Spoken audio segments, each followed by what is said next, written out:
guys, bihira lang namin ginagawa to. Magsama-sama kami magpipinsan. So, I'm here with Kat, si Pusa. Ito talaga, nag-originate talaga to sa Zambales.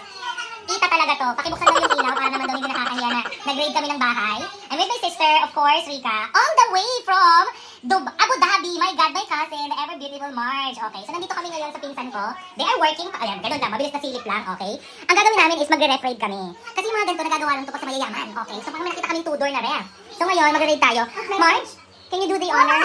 Okay? Ito nga pala ang ating honor. So ito muna, bubuksan din muna natin. So what we're going to witness right now is this 2-door refrigerator. Okay? Nakalagay dito LC inverter, linear, pang mayaman. Look.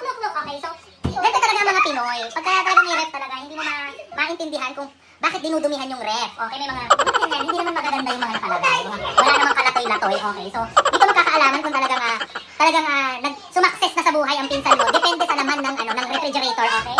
So start muna tayo dito sa unang, may nakita na agad ako. Parang pang mayaman na agad. So ito na, first door tayo, okay?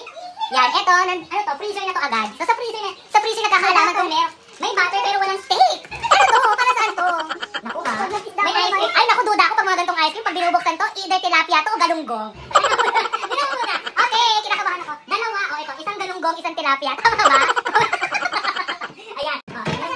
Mayaman ka talaga. May ano to? Hash brown. Oh, mayaman. Sumasakit talaga sila. May hash brown. Okay, hash brown. Ano pa? Doon tayo sa pangalawa. Ito kinakabahan talaga ako. Oh my God, punong-puno. Naku, may hiya talaga si Tita Small sa ref nila. Tita Small, may tumayo na talaga sa'yo. Oh my God, ang dami naman ng ref. Hello. Tingnan natin. Tingnan mo, marami silang native egg. Yan, perfect. Okay. Yan, perfect. Tapos tingnan mo, ayan, meron silang mga pa-fruits kasi mahilig sila mag-shake. Ganyan yan sila mga bata pa lang kasi nag-shake na yung mga yan. Ano yan? Uy, masarap to. Kainin natin to. Meron silang pulboron. Ayan, pulboron. Favorite ito. Thank you so much. May mga pulboron sila. Tsaka ito, may mga tinapay. Actually, ganito na talaga sila ng mga bata pa lang kami. Pero hindi ganito yung ref nila dati. Cooler, yung nilalagyan ng ano? Nilalagyan ng yelo. My God, ang social lang lagay ng tubig. Parang, alam mo ito yung mga wine, nilagyan na ng tubig. Very Filipino. Okay. Ganyan talaga. Ganyan na ganyan. Actually guys, kaya kami napunta dito sa bahay ng pinsan ko. Kasi kanina talaga, ang plano natin, saan tayo pupunta girls? Starbucks, diba? So ngayon, hindi napunta kami sa bahay ng pinsan namin. Diyos ko, nasagot talaga ang aming mga kahilingan, girl. Oh.